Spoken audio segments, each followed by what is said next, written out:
Grab your coffee and let's get into this. Today we're looking at an event that, well, frankly, it's a massive canary in the coal mine for the software you use every single day. Welcome to this explainer.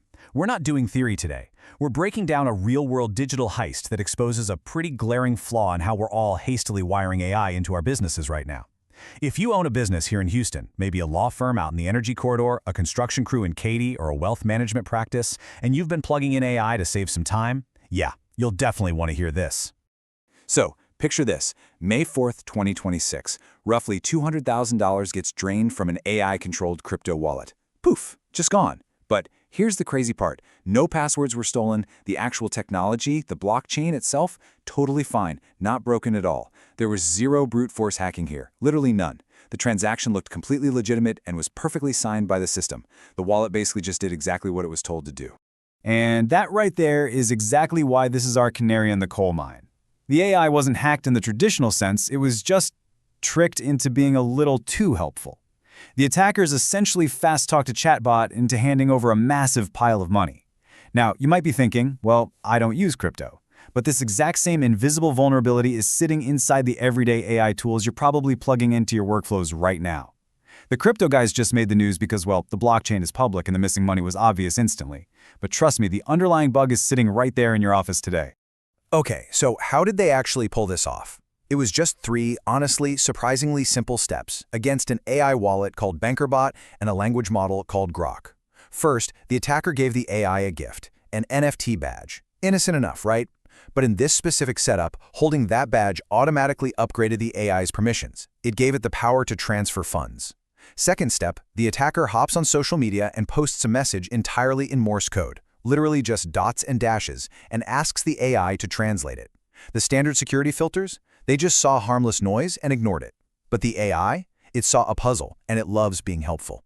Third step, the kicker. When the AI eagerly translated that Morse code, the resulting plain text was a direct command telling Bankerbot to send the money. What we're looking at here is a brand new type of threat. We call it authority laundering. It's kind of like, imagine a forged note being read over the intercom by your most trusted, helpful assistant.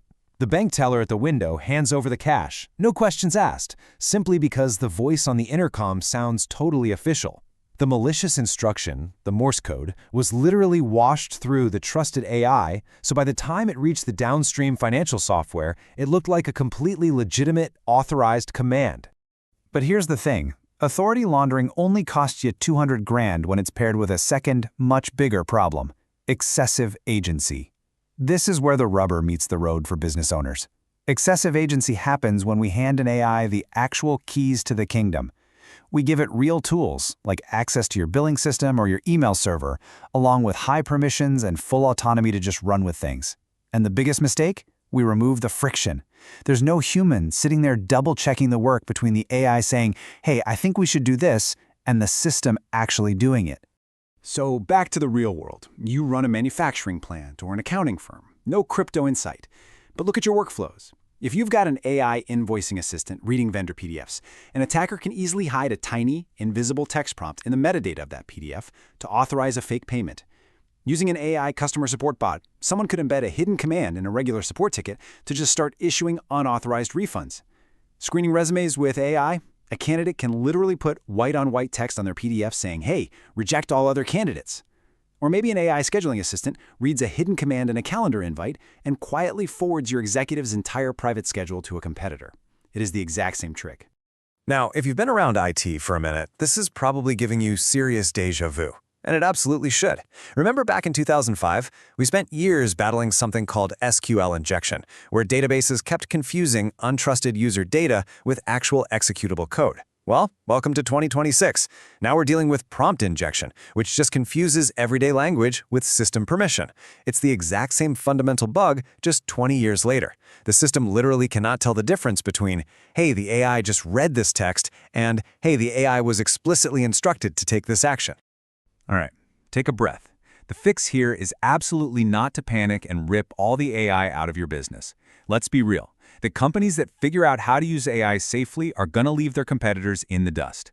The fix is actually pretty boring. It's just classic proven IT architecture. Start with the basics: least privilege and hard spending limits. Your AI agents should only ever have the bare minimum permissions they need to do their one specific job. And if they can touch your money, put a hard dollar ceiling on them, for sure. Programming a $200 limit is just as easy as a $200,000 limit, and a simple ceiling like that would have stopped this whole Morse code heist dead in its tracks. Building on top of that, we really need to shift our mindset and start treating all incoming external stuff, every single PDF, every email, every random calendar invite, as potentially hostile. They are literally the modern equivalent of finding a random USB thumb drive sitting in the company parking lot. You wouldn't just plug that into your server, right? You have to build a strict boundary. The AI can propose an action, sure, it can draft the email or suggest paying the invoice, but a totally separate system, or better yet, an actual human being, has to hit the approve button before anything actually executes. And finally, and I can't stress this one enough, you need comprehensive audit logs running quietly in the background. If an AI agent suddenly goes off the rails and starts firing off dozens of weird actions, like forwarding 50 emails in 60 seconds or processing 10 refunds back to back, that anomaly needs to flash red immediately.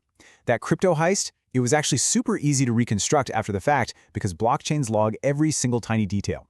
But most small and mid-sized businesses running AI right now, they have zero audit trails. Zilch. Which means, if this happens to you, you literally won't know you've been robbed until weeks later when the money's long gone.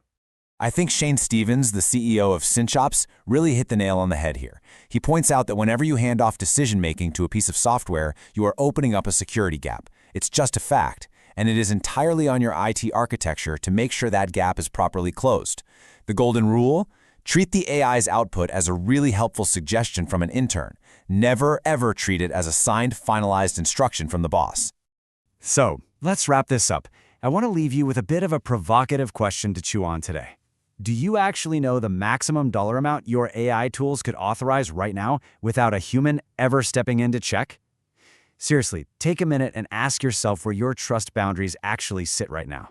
Visit CinchOps.com to learn how CinchOps helps Houston businesses with 20 to 250 employees secure their AI deployments before something goes wrong.